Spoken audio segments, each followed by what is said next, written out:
Yo escuché la historia, y si no me equivoco creo que te la conté, acerca de una iglesia a la que concurría una bandada de gansos domesticados. Y toda la semana los gansos llegaban y escuchaban hablar al predicador acerca de la maravilla que era poder volar. Entonces, el pastor ganso decía, no necesitamos caminar sobre el suelo y quedarnos siempre en el mismo lugar. Así los exhortaba a todos los gansos y les decía, podemos levantarnos en el aire, volar hacia regiones distantes y podemos ir hasta climas más benignos, podemos ir a donde queramos, podemos volar. Y los gansos graznaban, ¡amén! Y después se enfilaban hacia la puerta. No digan amén porque se van a sentir gansos, de los gansos de... Y después se enfilaban hacia la puerta y graznaban caminando a sus casas de vuelta. Lo único que hubieran necesitado hacer era agitar sus alas. Vivían escuchando sobre lo que era volar, pero ninguno finalmente se animó a volar. Y justamente lo que retrata esta metáfora o esta hipérbole es que durante años a mí me ha preocupado eso. Y lo he tratado de evitar, aunque sea torpemente, pero lo he tratado de evitar. Siempre he tenido el temor de manera sutil, de manera inconsciente, la iglesia, no solo nuestra iglesia, la iglesia en general, termine convirtiéndose en un club elitista privado diseñado para satisfacer a sus miembros. Uno no se da cuenta cuando eso pasa. Uno empieza a escuchar, la gente quiere esto, la gente está pidiendo lo otro, a la gente le gusta lo otro, y nos olvidamos que es un servicio a Dios, no un servicio a la gente, no un servicio al cliente. Si bien venimos y estamos cómodos, confortables, en este caso con aire acondicionado durante el verano, con calefacción durante el invierno, con butacas cómodas, en este caso hay congregaciones que no tienen ni eso. No obstante, no estamos para satisfacer a la gente. Pero uno puede, sin embargo, como líder, como pastor, cruzar esa línea. Cuando uno va a la visión neotestamentaria de la iglesia primitiva, nos damos cuenta que existía la iglesia para el beneficio de la gente de afuera, en todo caso, para exaltar a Dios y para bendecir a los de afuera, no a los de adentro. Entonces siempre mi pregunta recurrente es, cada año me hago la pregunta de cómo hacemos para que cada día nos parezcamos más a la iglesia que Dios tenía en mente. ¿Cómo hacemos para acercarnos cada día más a lo que es la esencia de la iglesia primitiva?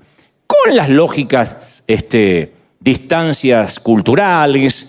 Obviamente no vamos a estar con túnicas y sandalias, hablo de la esencia.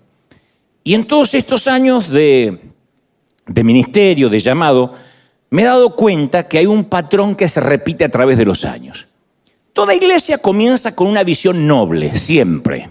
Nadie funda una iglesia, por lo general, con una visión equívoca. La misión noble siempre es salvar almas, predicarle al mundo, pero a medida que van pasando los años, se genera como un frenesí de actividades internas para que los miembros se sientan más cómodos.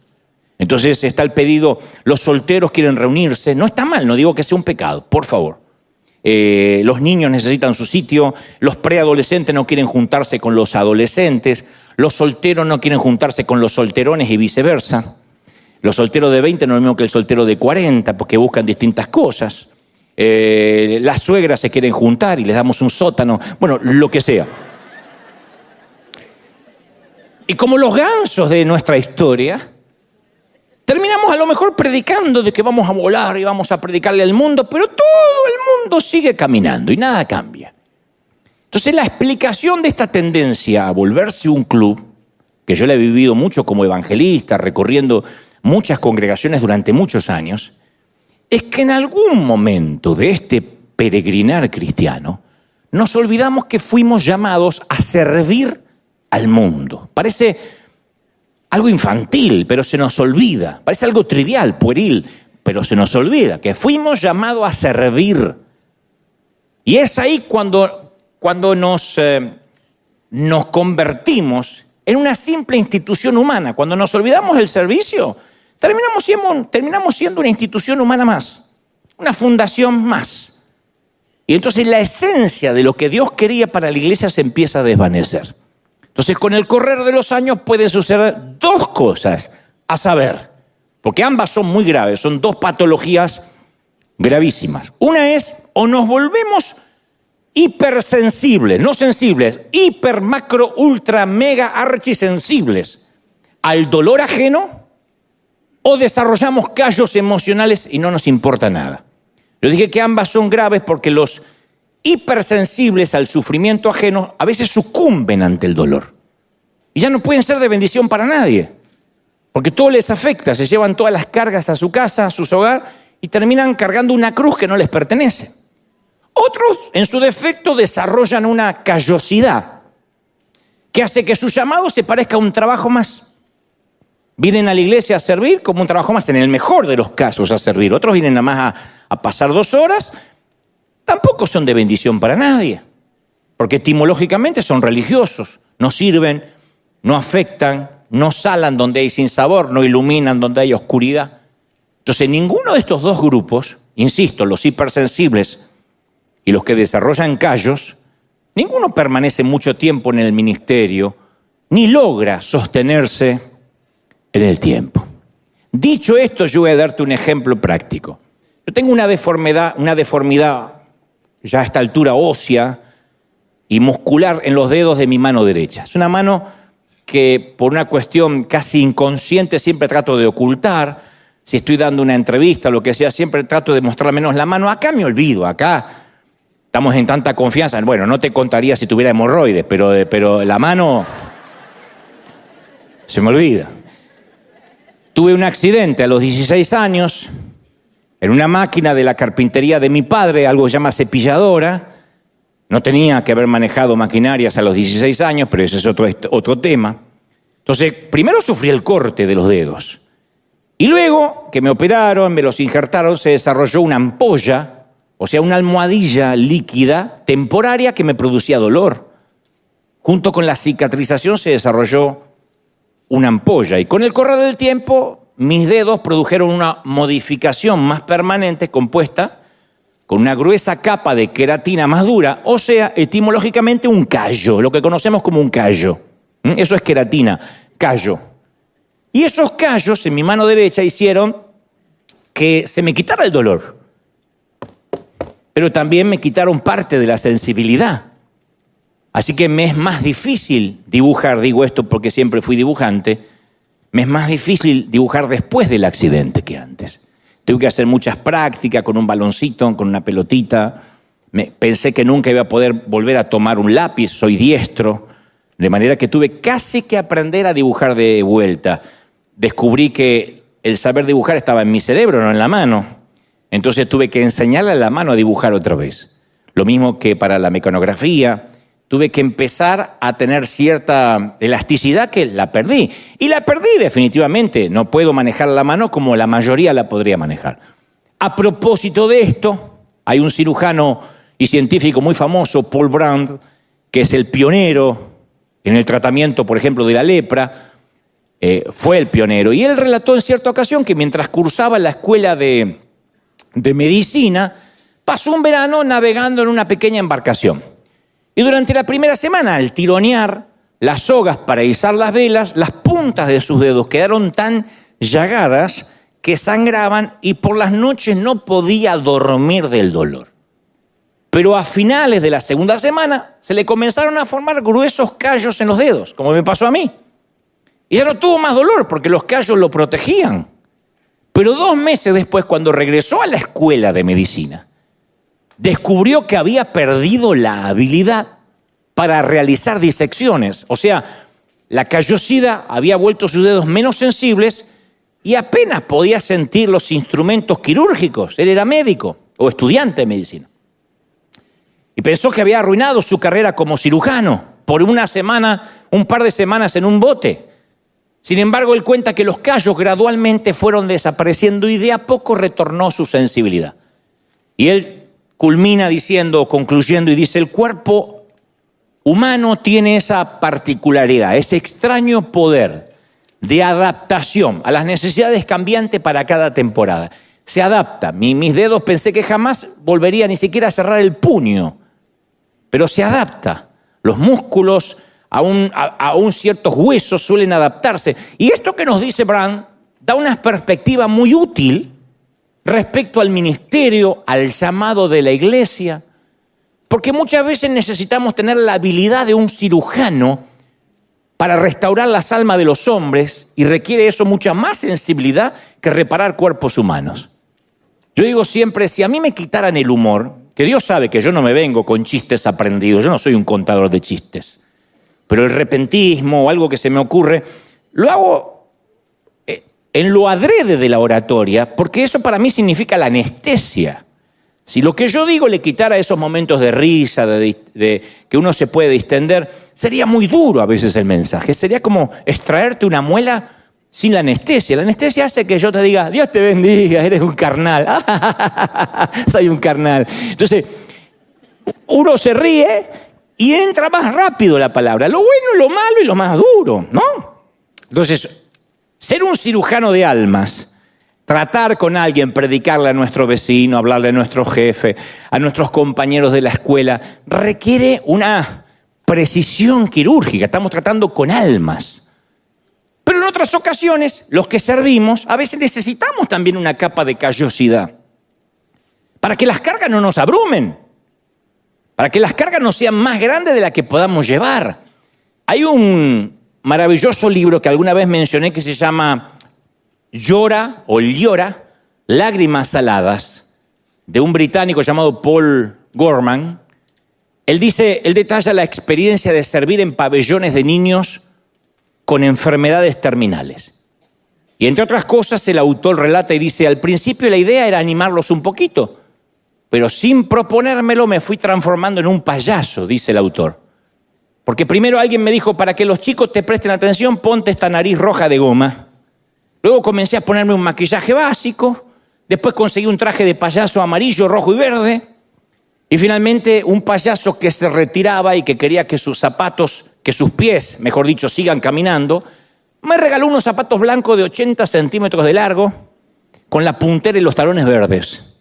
Entonces, pero uno, dice el autor, llega a ver cosas terribles en esos pabellones de chiquitos que están en la estación final de la vida. Encontrar niños muriendo es algo que muchos de nosotros no estamos preparados.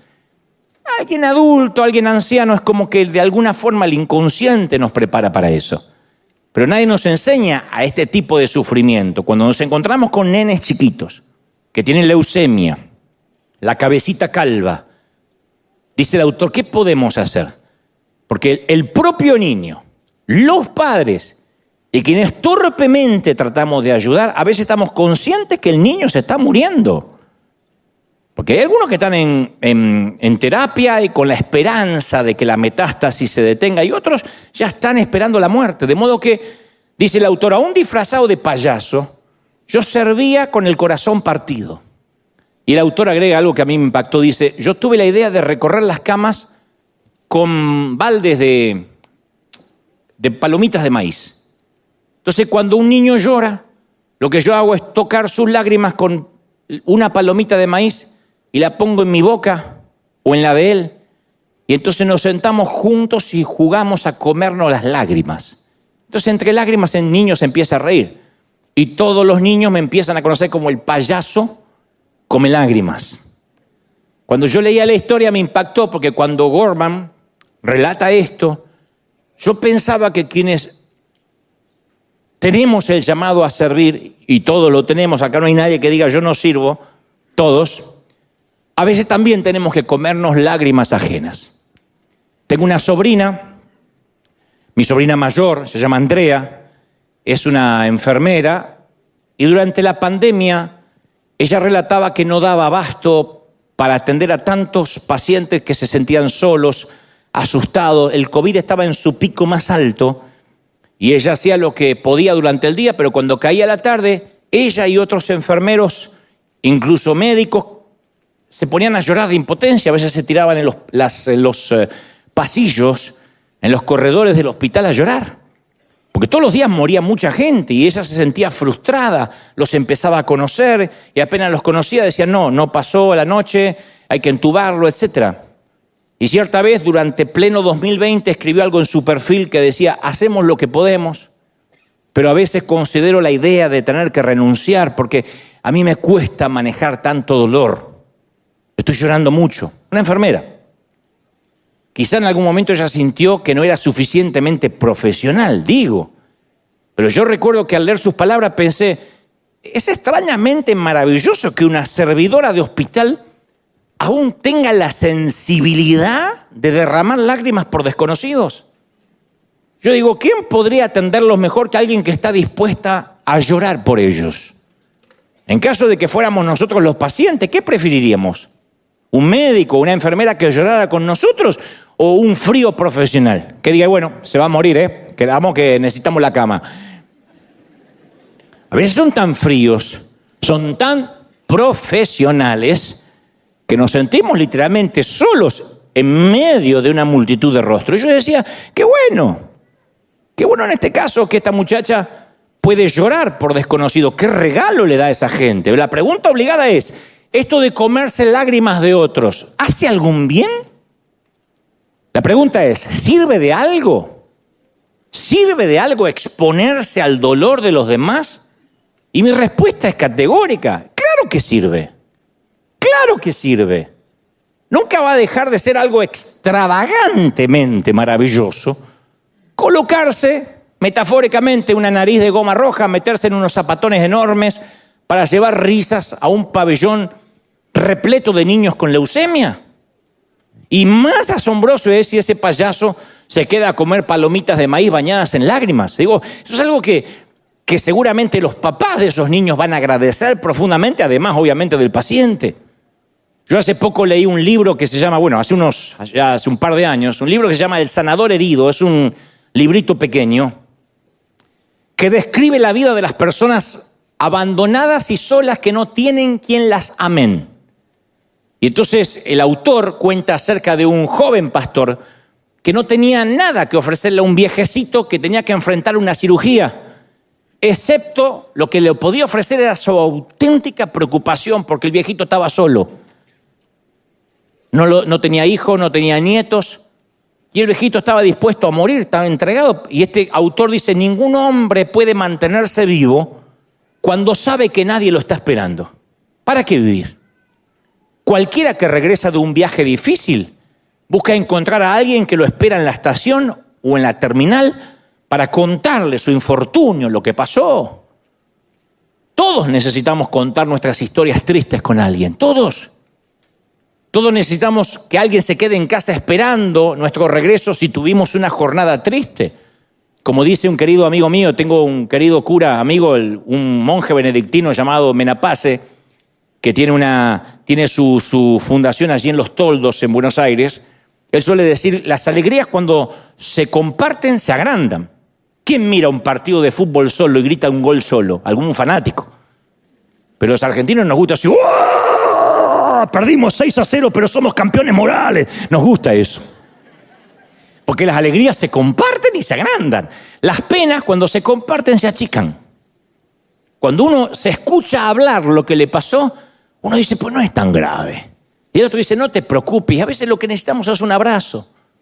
Por eso yo vuelvo al inicio del mensaje. A veces los que somos llamados a servir, lo más importante que podemos hacer, y esto para que nadie diga, yo no soy pastor, yo no soy evangelista, yo no soy apóstol, lo más importante que podemos hacer es compartir el sufrimiento, las lágrimas y el dolor con alguien. Compartir, no aconsejarlos necesariamente, que es la costumbre que tenemos los evangélicos. Enseguida dar un consejo que nadie nos está pidiendo. Fíjense en las redes sociales, ustedes deberían poner la alabanza. Deberías no vestirte tanto de negro, que es un color diabólico. Deberías no hablar de las suegras, porque yo soy suegra. Y soy buena. Mentira, todas las suegras dicen eso. Yo digo, ¿por qué se ponen a dar consejos? ¿Qué les hace levantarse a la mañana y dice, hoy me toca de 9 a 10 recorrer perfiles ajenos y dar consejos que nadie me está pidiendo? ¿Quién? Pero es una costumbre que tenemos todos. Dar consejos que nadie nos está pidiendo. Guárdate el consejo hasta que alguien te lo pida. Ese consejo va a ser agradecido. No tenemos que llenar de versículos a la gente, porque a veces pensamos que la Biblia es ósmosis, que le metemos la Biblia, repita conmigo, diga conmigo, todo lo puedo, que me fortalece, todo lo puedo, que me fortalece. Creemos que es un supositorio. Hay que meterlo por donde sea. No sé si se entendió la metáfora, ¿no? Y mucho menos decirle la nefasta frase, y bueno, algo habrás hecho, algún pecado oculto. Esa enfermedad no viene porque sí, algo habrás hecho, piensa. Porque encima al sufrimiento le agregamos culpa. Por eso, a veces espantamos a la gente. Porque vamos repartiendo, somos dispensadores de culpa. Y cuando uno va a dispensar culpa en lugar de gracia, la gente empieza a tenernos aversión. Y nos olvidamos la importancia de llorar. ¿Con quién? Con los que lloran. ¿Estás llorando? Llora con él. Lo que el Señor dice, reír con los que ríen y lloras con los que lloran. O sea, no lo trates de consolar, llora con él. No hay nada mejor que compartir las lágrimas. A veces solo hace falta eso. Alguien que se acaba de divorciar, lo que necesita es un abrazo. Alguien que te confiesa que está atado al alcoholismo, lo primero que necesita es sanar su corazón y necesita un abrazo, no que le den consejo de cómo dejar el alcohol. Y a veces, cuando uno hace eso y comparte lágrimas y comparte el dolor, yo sé la impotencia que podemos sentir en el caso de los que compartimos cuando nos toca. Se me viene a la mente un hombre con Alzheimer.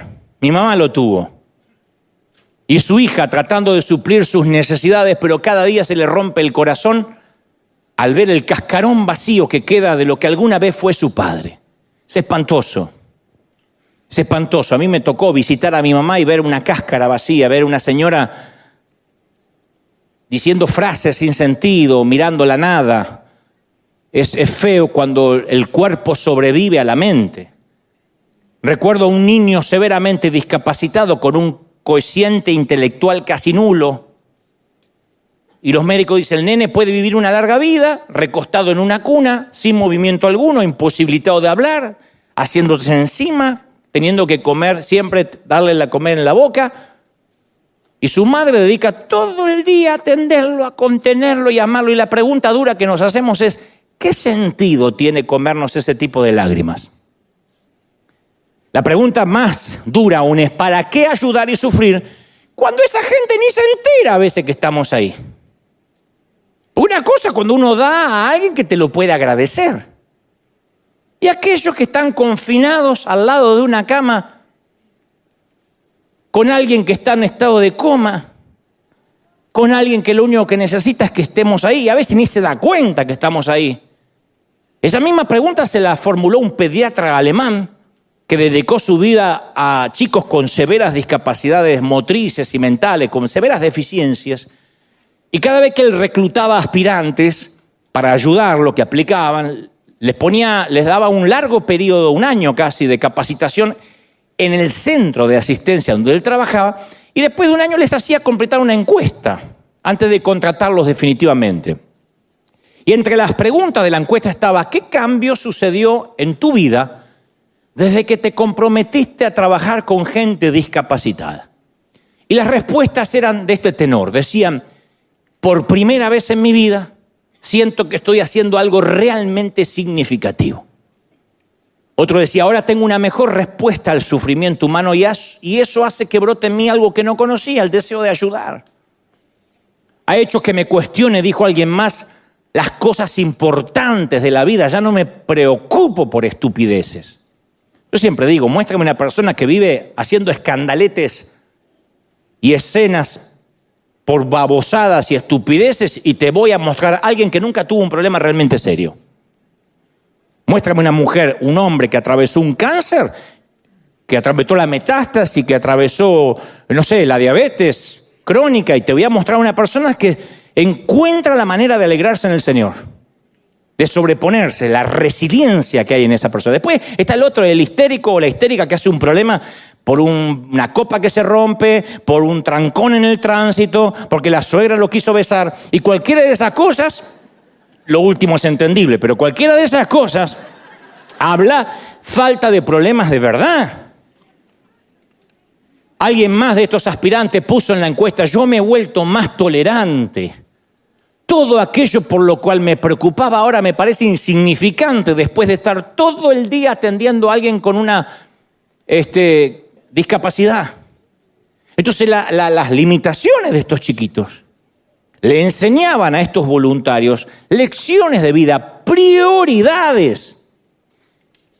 El secreto de la sabiduría, diría Salomón, es tener en cuenta qué es lo que importa y qué es lo que no. Prioridades. Aquí hay gente que debe tener más de 50, 60 años y como hay damas no voy a herir susceptibilidades porque todas tienen menos de 30. Pero hagan memoria. ¿Qué nos cambia con la edad? ¿Qué nos cambia? Las prioridades. Hay cosas que nosotros no hacíamos a los 20, no hacíamos a los 30 y no las valorábamos. Pero cuando uno tiene cierta edad, valora otros tipos de descanso, de pausas. Uno empieza a vivir la vida despacito cuando se acerca más a la tumba y se aleja más de la cuna. Cuando uno se aleja del útero y va llegando al sepulcro, uno dice, bueno, porque uno va viviendo así siempre. Sale de la cuna y sale, va viviendo, hasta que pasa los 50 y dice, bueno, ¿qué apuro hay?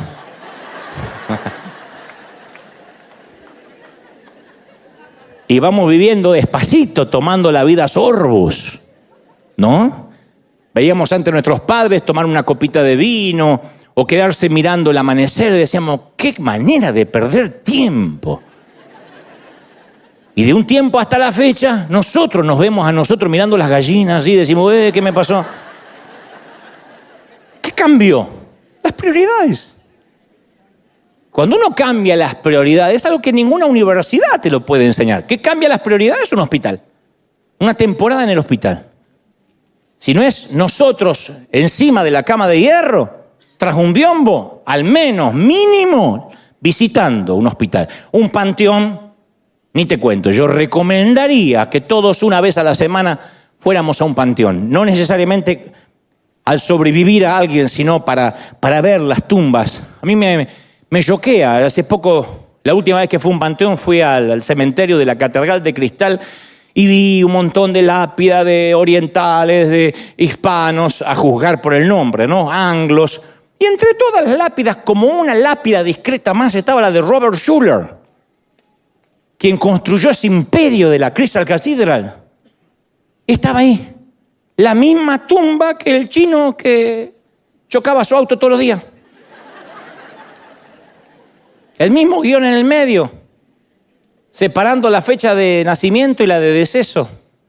Su entrada y su salida en el tiempo, ahí en una tumba. No tuvo una tumba especial, no había una presencia divina. Y cuando uno ve eso dice, wow, de verdad me preocupo. Por eso una recorrida a veces por el sufrimiento nos ordenan los patitos. Algunos tenemos los patitos ya salidos de la fila hace mucho, pero nos lo ordena. Y vuelvo a lo que nos sucede como iglesia de Cristo.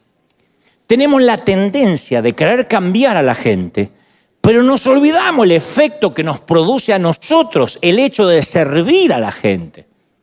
Porque el comerse las lágrimas, mis queridos, no solo beneficia a quien recibe la ayuda, sino a aquel que sirve de corazón. Esto sucede con los servidores de River, los que nunca han salido como voluntarios a repartir comida aquí en Los Ángeles, los que no han tenido la fortuna de ir a Chiapas, a África, no sé, a Cuba, a Venezuela. Se perdieron lo que este equipo de voluntarios dice sentir cuando regresa, ya sea de amueblar una casa aquí cerca, o de trabajar en Tijuana cruzando aquí la frontera, o en Cuba, insisto, en Uganda. Vuelven enriquecidos. ¿Por qué? Porque regresan con una nueva perspectiva de la vida. Conmovidos por las historias de resiliencia humana. Ni te digo si llevamos a nuestros hijos adolescentes criados aquí en los Estados Unidos de América.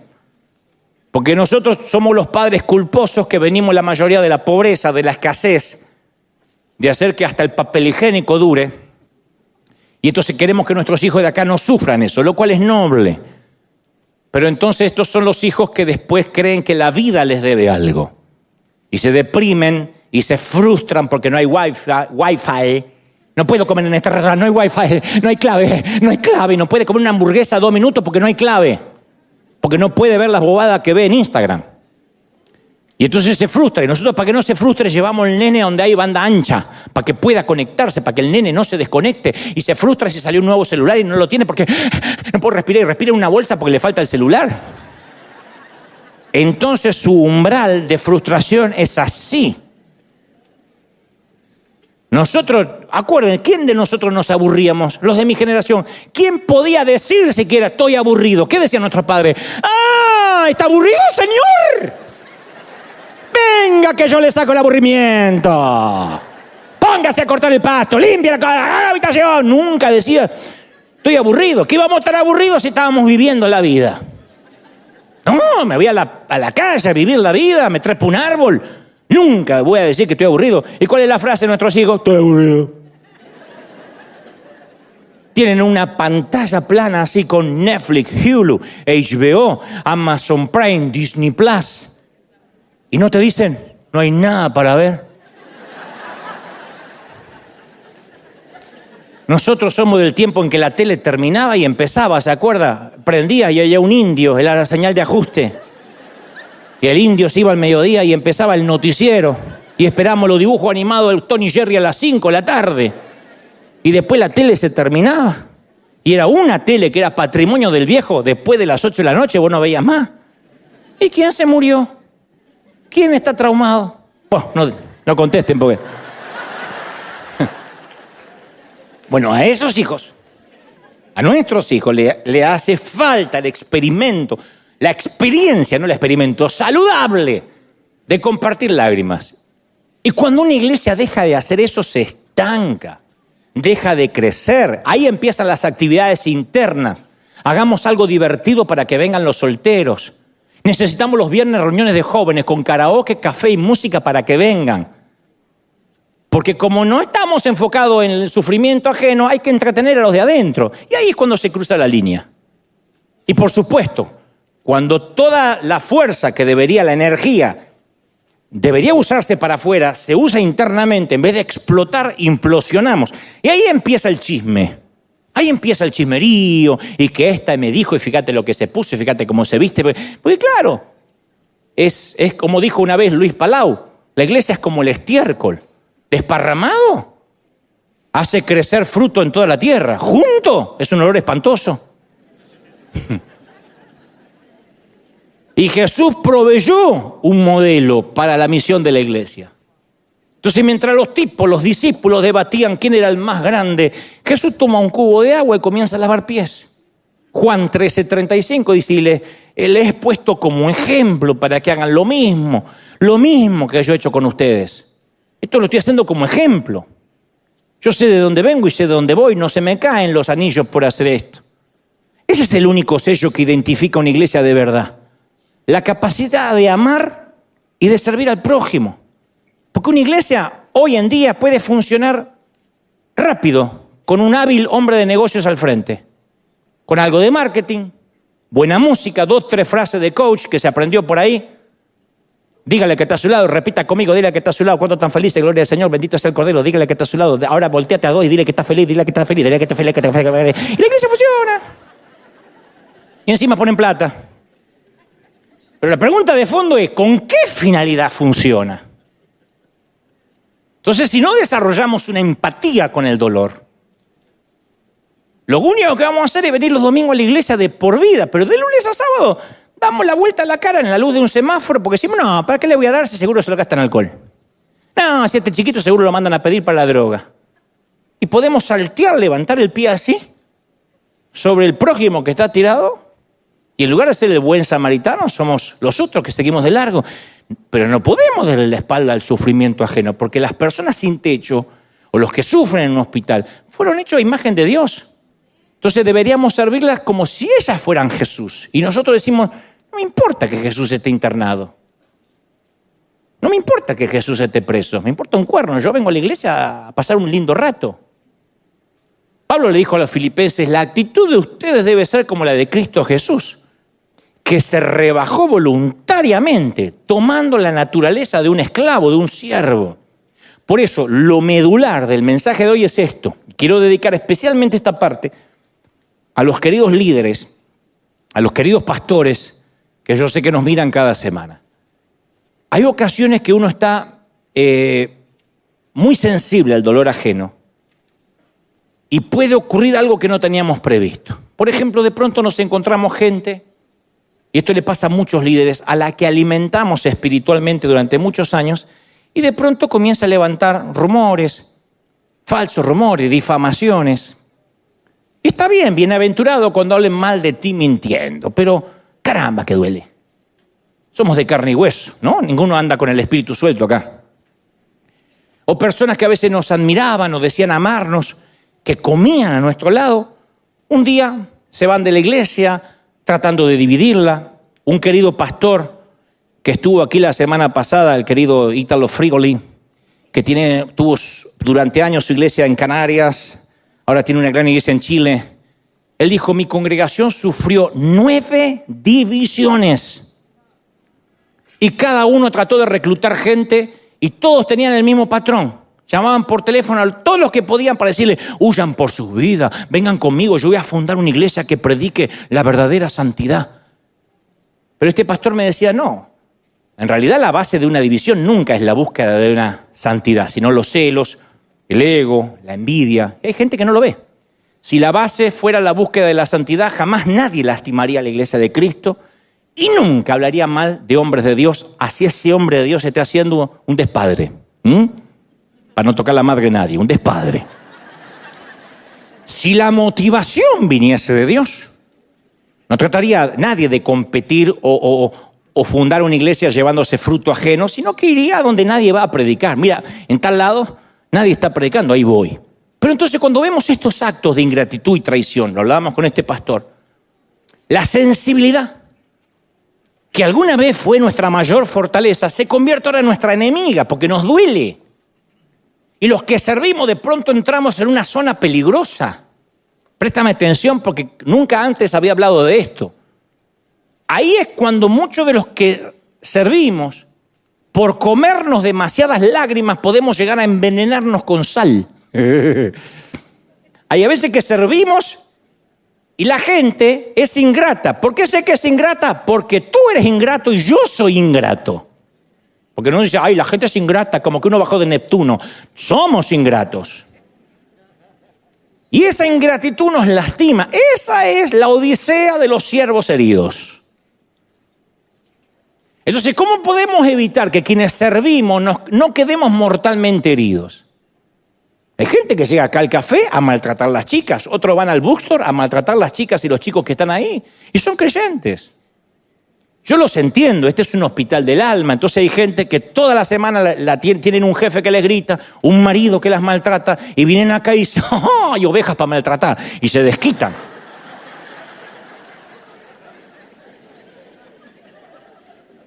Pasa como los oficiales de migraciones, que digo siempre, ¿qué peor enemigo hay para un hispano? Y un oficial de migraciones hispano.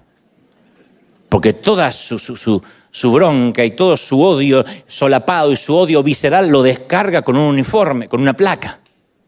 Muy feo cuando hay un oficial herido, cuando alguien con poder está herido.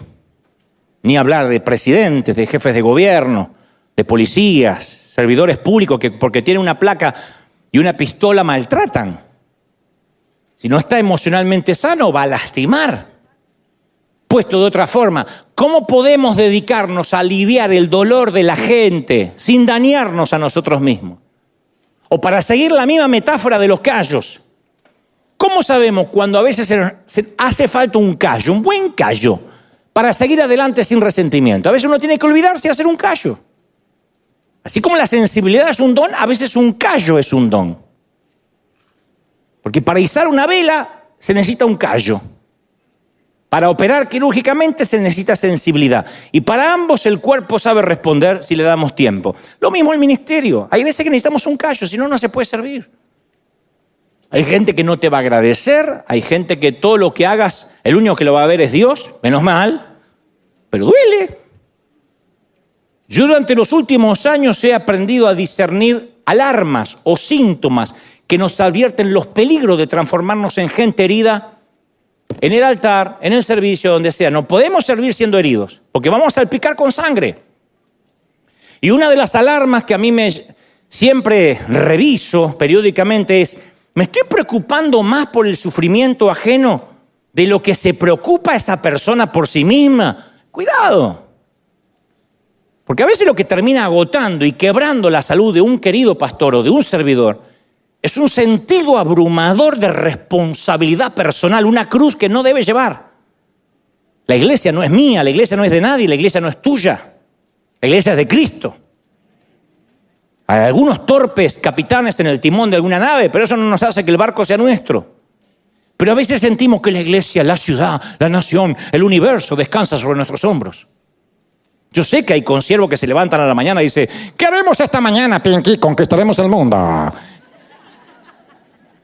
Cuando el Señor dijo, ama a tu prójimo como a ti mismo, también está diciendo, ámate a ti mismo del mismo modo que amas a tu prójimo. Y ese ama a ti mismo no tiene un sentido egocéntrico, ególatra, sino que significa que en el afán de servir a otros, no te descuides a ti mismo. Esto hay que aprenderlo a tiempo, para evitar enfermedades, para evitar úlceras. Puede ser que haya tantos pastores enfermos, preocupados porque una hermana en Cristo anda repartiendo chisme en la fila. Entonces yo me amo a mí mismo, yo me llevo bien con Dante. Dante es uno de los mejores tipos que yo conozco. Me llevo bien. Sí, yo no digo, ay, soy un barro, soy una basura. No, me conozco todas mis miserias, pero me llevo bien. Si no me amara, yo no podría amar a nadie. Entonces, si no nos amamos a nosotros mismos, con el correr del tiempo, terminamos más dañados, más indefensos que aquellos a los que intentamos ayudar. Y es entonces cuando no podemos hacer nada por nadie. Imagínate, tu hijo está luchando por su vida, o tu hija en medio de una correntada furiosa. No la vamos a salvar arrojándonos también al torrente, porque moriríamos juntos. Es muy noble, muy épico, pero no la va a salvar. Entonces, ¿qué es lo que hacemos? Mantenernos firmes en la orilla y desde ese sólido terreno de apoyo les tendemos una mano para ayudarla. Eso se llama ocuparnos de nosotros mismos para poder ocuparnos de los demás. Lo dicen los aviones. En caso de una improbable de una despresurización, caerán mascarillas delante suyo. Antes de atender a un menor, colóquese primero la mascarilla. Porque si pierdes el conocimiento no ayuda más a nadie. Se muere el niño y te mueres tú. Entonces, un corazón sangrante no puede ayudar a nadie cuando está sangrando hasta morir. Y a ese síndrome poco saludable de sacrificarse por los otros, yo le llamo complejo mesiánico, el que se quiere sentir Mesías. Mi mamá decía, el que se mete a Jesucristo termina crucificado. Yo siempre digo que ninguno de nosotros está dispuesto a subir a la cruz por nadie. Al menos yo no pienso subir por ninguno de ustedes. Los amo mucho, pero... Dante, ¿sube a la cruz o lo mato? Mátalo, tiene la vida hecha. Y sí. Ahora, sin embargo, e irónicamente, el verdadero Mesías, a diferencia de nosotros, estaba libre de ese complejo. Se subió a una barca para evitar la multitud. Insistió muchas veces pasar tiempo a solas. Aceptó un regalo de un perfume que Judas consideró un derroche, que podía haberse vendido, dijo Judas, para ayudar a los pobres. Jesús sanó a todo el que se lo pidió, pero no a todos aquellos con los que se encontró. Nunca se metió en un hospital a sanar gente. Tenía la asombrosa capacidad de dejarle a la gente que elijas lo que quería hacer. ¿Qué quieres que te haga?, le dice a un ciego. Parece una pregunta casi insultante, ¿de verdad? ¿Qué va a querer el ciego? Y qué sé yo, hay gente que prefiere el bastón blanco. Yo conocí mucha gente en la vida que no quiere un trabajo, quiere que el gobierno le mande un chequecito todos los meses. Hay gente que no quiere estar documentada, pero dice que hay que pagar impuestos. Yo quiero cash. A ese Jesús le preguntaría, ¿qué quieres que te haga? ¿Los papeles, hijo, o prefieres seguir así? Entonces Jesús preguntaba, puso en evidencia a Judas, no trató de evitar sus malas acciones. Denunció a los fariseos, no les impuso su punto de vista. O sea, para sintetizar, en síntesis, Jesús demostró un gran respeto por la libertad humana. No estaba obsesionado por convertir al mundo entero, no intentó curar a todo el mundo, no intentó curar a nadie que no estaba dispuesto a ser curado. Cuando no halló fe en Jerusalén, no hizo una campaña de milagros a la fuerza para convencer a los incrédulos. Para que haga caminar a la viejita que no podía, haga lo que no podía hacer, agáchese, ahora cree Pilato, no hizo eso. Y los que servimos tenemos que aprender eso. No hay peor ciego que el que no quiere ver. Entonces la sensibilidad a veces frente al dolor sí que es un don, puede ser un don. Pero si nos controla, nos destruye. Nos vamos a poner carga que no tenemos que ponernos. Vamos a estar pagando hipotecas eternas que no tenemos por qué pagar. Entonces uno siente a veces que se agota, que nuestro pozo se está secando, que nuestro reservorio se está quedando sin agua. ¿Y qué hay que hacer? Como el Señor, apartarnos un tiempo y cavar más profundo. Porque un día nos vamos a quedar sin agua. ¿Se acuerda cuando le conté la historia del granjero que todos los días vendía huevos frescos y comida casera y leche y todo lo que producía la granja? Pero el que llegaba a las 5 de la tarde decía, deme huevo. Él decía, no tengo más huevo, vengo mañana. No puedo hacer que las gallinas pongan más huevos. Hasta mañana. Pero aunque sea 2 huevos, ¿qué quiere? ¿Que amenace la gallina, señora? Y yo aprendí esa frase, hoy no tengo más huevos, hasta mañana. Lo tomen como lo tomen. Hay días que digo, no puedo amenazar a la gallina. La segunda alarma que nos alerta de convertirnos en siervos heridos es ¿para quién estoy trabajando? Y si instintivamente decimos, bueno, yo trabajo para la iglesia, para River, yo trabajo para Dante, para el pastor fulanito, para la comisión misionera, estamos en zona de peligro. Acá ningún voluntario, creo, trabaja para Dante, porque si no estaríamos fregados. Porque el ministerio es un llamado y los únicos ministros eficaces sí están bajo autoridad, pero se reportan ante el Señor. Están bajo autoridad, claro, pero los motiva a servir a Dios.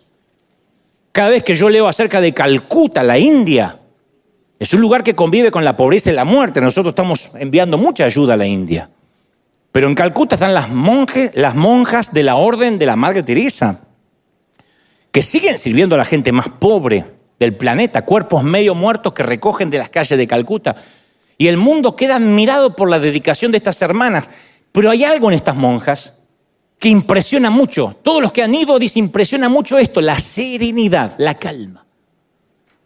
Si yo encarara semejante proyecto, estaría enviando gacetillas de prensa, pidiendo oración, pidiendo donante, recurso, tranquilizante, Valium. Para mí, no para el enfermo, para mí. Y la serenidad de estas monjas comienza desde muy temprano, antes de que salga el sol, se levantan a las 4 de la mañana, indefectiblemente, vestidas con su hábito de impecable blanco, caminan hacia la capilla, oran y cantan juntas. Mucho antes de encontrarse con el primer paciente, se sumergen en la adoración y en el amor de Dios. Y en ellas sí hay preocupación y compasión, pero no una obsesión que no las deja dormir. Porque ellos no están trabajando ellas para completar un informe de casos resueltos. Trabajan para Dios, no trabajan para el Facebook, no trabajan para las redes. Comienzan su día con Dios, terminan su día con Dios y lo que sucede en el medio es una ofrenda al Señor. Entonces Dios y solo Dios determina el valor de sus obras y el éxito que ellas alcancen. Eso es tener claro para quién trabajamos. ¿Cuál es la forma de no quebrarnos? Saber para quién trabajamos. Ustedes no trabajan para el pastor, yo no trabajo para la gente. Sí servimos a la gente, pero reportamos ante quien nos llamó, ante Dios.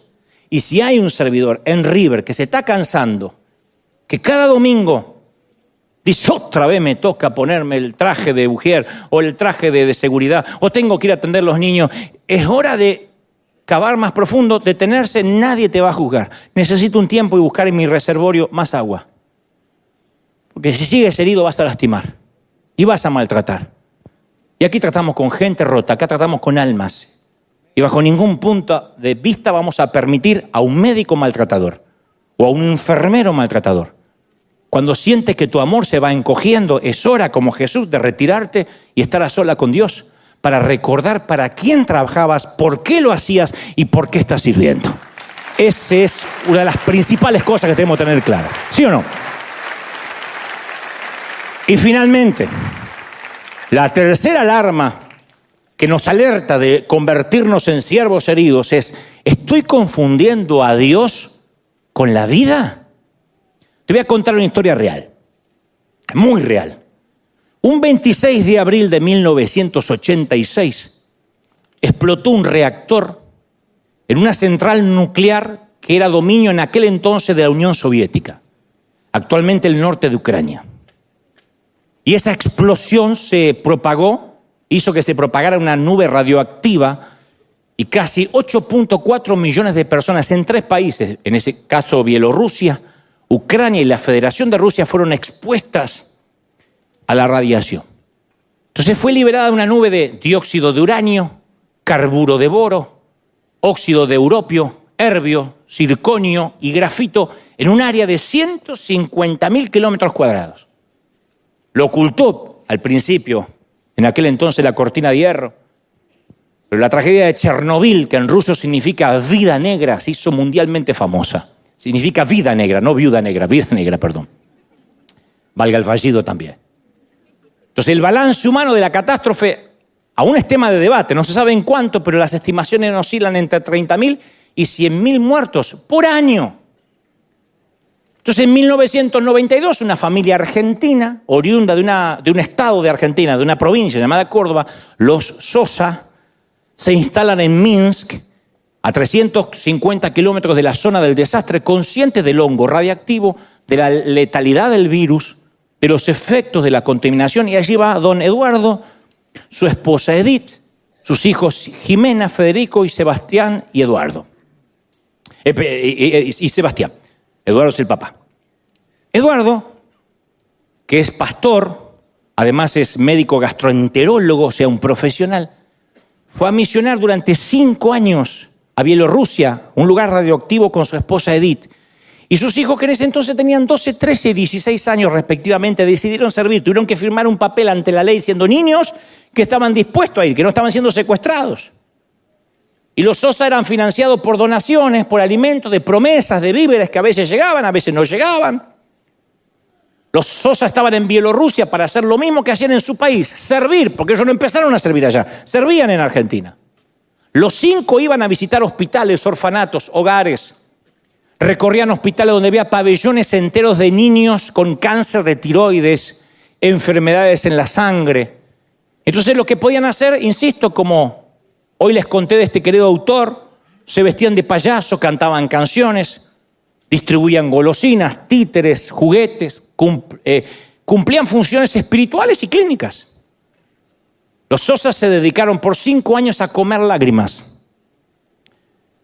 Contenían, lloraban con los que lloraban, porque ¿qué se puede hacer ante una radiación? Ante una muerte lenta y anunciada. Y ellos cuentan que lo más difícil era lograr una dieta con la menor presencia de productos contaminados, porque tenían que comprar en lo posible alimentos importados de Alemania y de Polonia, pero a veces no podían y comían lo que había. El papel higiénico debía ser finlandés, porque los árboles también habían quedado afectados por la radiación. Y la salud de los Sosa no salió ilesa de Bielorrusia. Toda la familia sufrió consecuencias en sus cuerpos. Eduardo se enfermó, el padre. Edith padeció cáncer de piel en el año 2000. Y Eduardo, insisto, fue intervenido por tumores de duodeno, tumores musculares. Federico, uno de los chicos que al viajar a la ex Unión Soviética tenía 12 años, falleció en 2014 por una poliposis múltiple. Su padre dijo a la prensa: es posible que esa enfermedad quizá estuvo motivada por la radiación, nunca lo vamos a saber. La nieta, L, también se le diagnosticó poliposis múltiple, se le programó ahora una cirugía para el 2025 para extirparle el colon. Ximena, que en ese entonces tenía 12 años, en pocos días va a ser intervenida robóticamente de un tumor de hígado aquí en la Clínica Mayo, además de haber sido intervenida por un cáncer de tiroides también hace poco. Y todos los Sosas no se arrepienten de nada. Hacen este análisis y se volvería a realizar lo mismo. No se le escuchan reproches, no se le escuchan reclamos. Dice el pastor Eduardo Sosa: quizá fue una decisión inconsciente, pero teníamos que estar ahí en ese momento. Son el testimonio vivo de no confundir a Dios con la vida. ¿Cuántos de nosotros, si se nos muere un hijo en batalla, en misión, abandonaríamos todo? Ellos siguen sirviendo a Dios. Y nos llegan los correos, los grupos de WhatsApp donde dice: confiamos en Dios, servimos al Señor y seguimos sirviendo. Un ejemplo vivo de lo que significa servir a Dios está aquí el pastor Eduardo Sosa. Bienvenido, mi querido. Ponete de pie, por favor.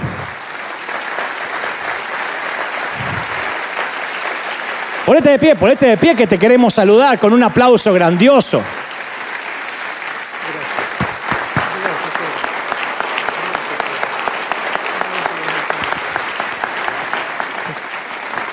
Yo solamente quiero decir que Dios hace todo. Nosotros solamente obedecemos al Señor. Hemos ido donde Él abre puertas, en los momentos que Él quiere, y también sabemos, como decía hoy, nadie se muere sin el permiso de Dios, ¿no? Federico se murió porque Dios quería. Como padre, entiendo que nuestra obligación es llevar a los chicos al cielo. Y Federico está en el cielo, ¿no? Me hubiera gustado que fuera casado, con hijos, pero está en el cielo, ¿no? ¡Aleluya! Ese aplauso tiene que ser para estos campeones, esta cuna de campeones. ¿Ves? ¿Y sabés qué tendemos a pensar?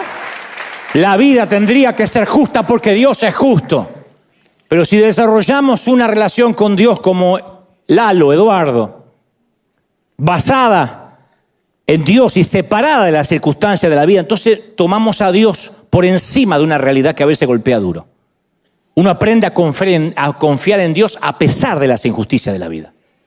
Abraham, José, David, Elías, Jeremías, Daniel pasaron por pruebas parecidas al pastor Eduardo. Pero cada uno de ellos encontró la forma de someterse a la confianza de Dios a pesar de las crisis. Entonces, pasaron la etapa esa de la fe de contrato. Bueno, yo voy a servir a Dios mientras las cosas me salgan bien. No, uno tiene que servir a Dios. Salgan como te salgan las cosas.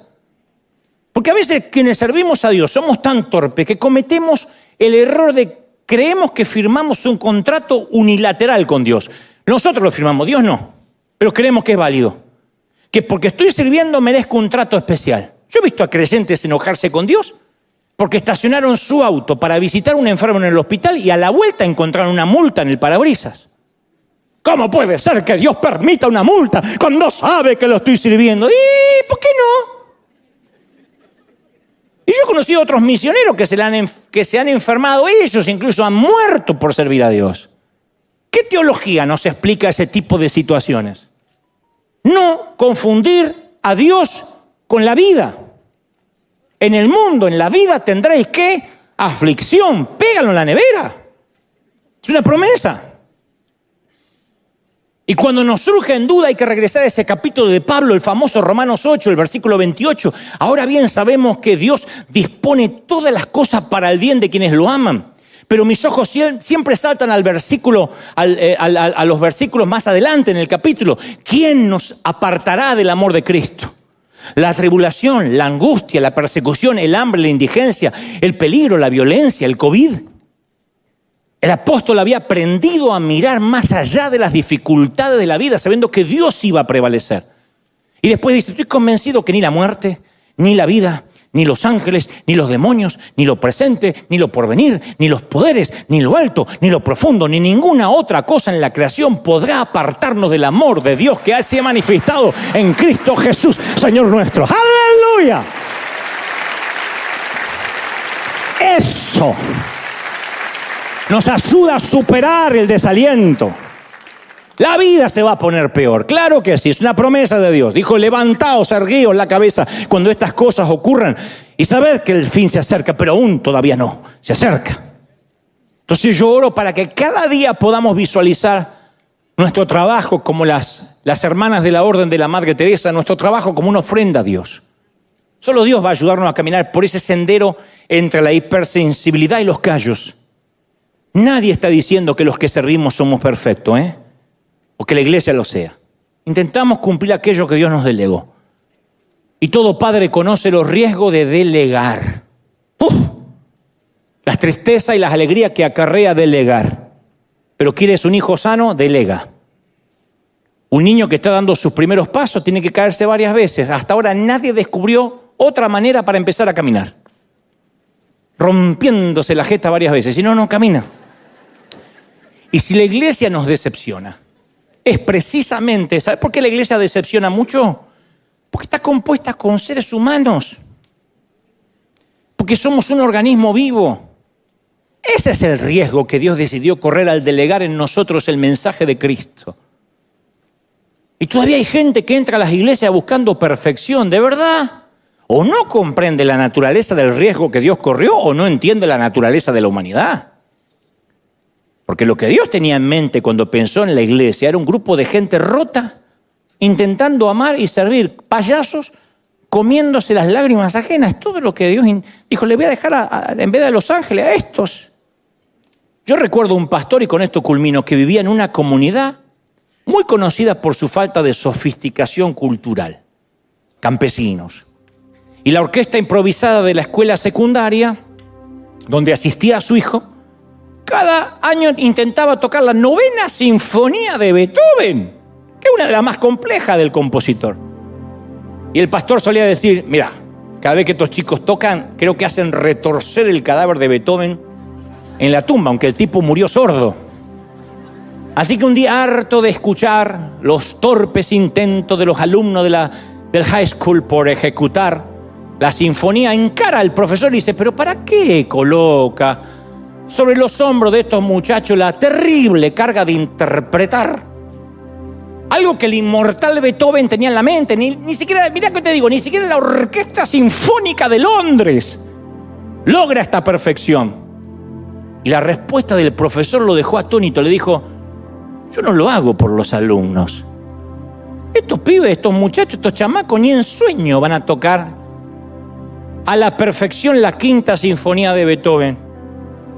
Pero lo que toca esta orquesta de la secundaria le va a dar a algunas de las personas de campo que vienen a este auditorio el único encuentro que van a tener en la vida con la extraordinaria 9ª sinfonía de Beethoven que jamás tendrán en su vida. Estos granjeros, estos que ni terminaron la escuela primaria, gente sin cultura, muchos que ni estudiaron, vienen a escuchar a sus hijos, que está muy lejano de la perfección, pero va a ser lo único que van a escuchar de Beethoven en toda la vida. La gente no va a ir a una ópera en su vida, nunca va a entrar a un teatro ni va a viajar a Broadway. Capaz que nunca tengan acceso a la cultura musical. Y entonces yo le doy la oportunidad de acercarse lo más posible a lo que Beethoven tenía en la mente.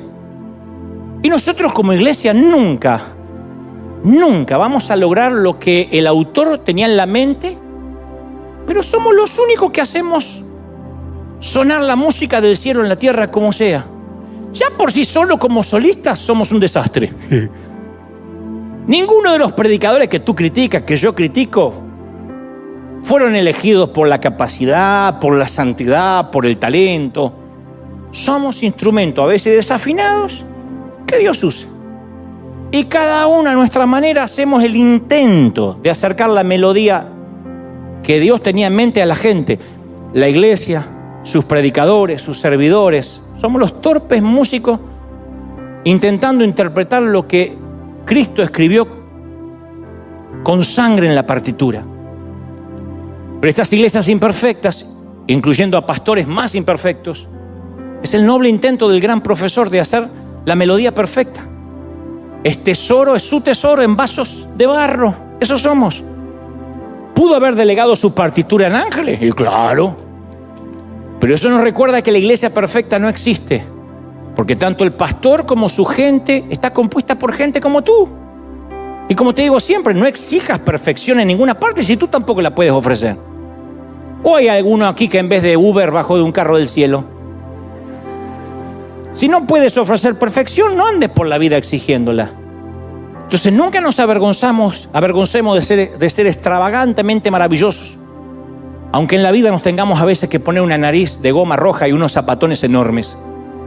Porque mientras que muchos gansos que nunca han volado en la vida, solo escuchan de cómo volar, critican desde la comodidad de sus celulares, nosotros en River lloramos con los que lloran y nos dedicamos a comer palomitas de maíz bañadas en lágrimas.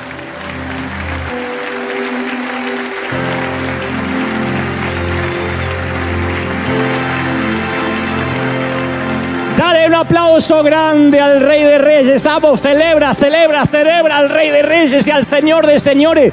Que ese aplauso se escuche hasta Los Ángeles, hasta Tierra del Fuego. Dios ha hablado esta mañana. ¡Wow! ¡Aleluya! Alguien tiene que celebrar más que eso. Esa es nuestra congregación rota, pero vamos a servir, a llorar con los que lloran, a reír con los que ríen. ¡Bendito sea Dios! Levanta tus manos al cielo. Padre, esta mañana, levanta las manos al cielo. Esta mañana, Señor, he hablado lo que creo me has dicho que diga. Este es tu pueblo, este es tu ejército. He tratado de omitir, de no quitar, de no agregar a lo que creo es tu revelación. Y ahora, Señor, me encantaría que repitan esta brevísima oración conmigo, que digan: Señor Jesús. Y aquí también nunca viene de más. Señor Jesús, entra en mi vida, perdona mis pecados, anota mi nombre en el libro de la vida. Gracias, Señor.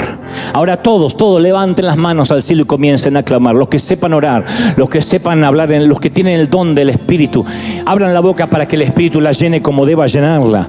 Padre, gracias por esta mañana. Gracias por esta gloria. Gracias por esta unción. Señor, tú sabrás a quién darle callos por momentos y a quién hacerlos más sensibles. Bendito eres, Señor, que nos ha llamado. Gracias, Señor, por habernos puesto en el negocio de las almas. Gracias por ponernos como enfermeros, como médicos del alma. Levanta las manos y dile: Señor, yo quiero llorar con los que lloran. Yo quiero contener. Qué ejemplo los Sosa, qué ejemplo como él y otros tantos misioneros que pelean palmo a palmo las almas en medio de radiación y en medio de tantos cobardes que en el COVID pedían prudencia y pedían los diezmos desde la casa. Se levantan hombres que no le tienen miedo a enfermarse, a contaminarse, y lo que dicen es: nuestra meta es enviar los hijos al cielo, sea la fecha que sea. Eso es servir, de eso estamos hechos, de eso tenemos que estar hechos. Levanten las manos y digan: Señor, gracias por esta mañana, gracias porque nos desafías, gracias porque pones propósito, gracias porque pones en nosotros el querer como el hacer. Yo te pido, Espíritu Santo, sella estas palabras en la mente, en el alma, en el corazón. Los que están dolidos, oro por los siervos sangrantes.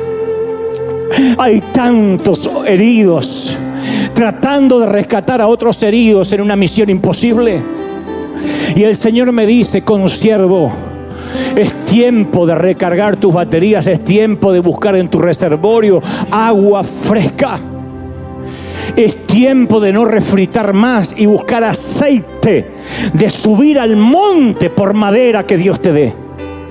Es tiempo de volver a las bases y decir: yo necesito una unción fresca. Necesito saber para qué estoy en este negocio de las almas. Los que se han olvidado, los que las crisis lo han hecho olvidar. Dios no quiere que tengas una iglesia más grande, ni la congregación más fructífera, ni que andes viajando por el mundo. Dios quiere que llores con los que lloras, con los que lloran. Y lo demás, si quiere, te lo regala, y si viene, viene, y si no viene, no viene. Algunos servirán por años en el anonimato. Algunos servirán por años en la oscuridad y no tendrán recompensa de este lado del sol. Pero bendito sea Dios que cada noche te aprueba, y cuando doblas tus rodillas junto a la cama, Él te dice: bien hecho, otro día más, siervo fiel. Otro día más, siervo fiel. ¿De qué sirve la aprobación de los hombres si perdemos la aprobación de Dios? Y Dios nos vuelve a llamar al secreto, y nos vuelve a llamar a buscar agua, y nos vuelve a llamar a subir al monte por talando árboles que Él está pidiendo. No más leña barata, no más agua contaminada, dice el Señor. Yo te estoy llamando a que dejes de sangrar, porque la carga te va a quebrar y vas a envejecer antes de tiempo, mi querido consiervo, líderes, servidores. Esto va para todos. El yugo es fácil, la carga es ligera si le dejas la iglesia a Dios, si le dejas la cruz a Cristo. La cruz le pertenece a Cristo, no somos los redentores de nadie. No podemos ayudar a quien no quiere ayuda. Pregúntale a la gente: ¿quieres cambiar? Porque si no quieres cambiar, no hay oración que lo haga cambiar.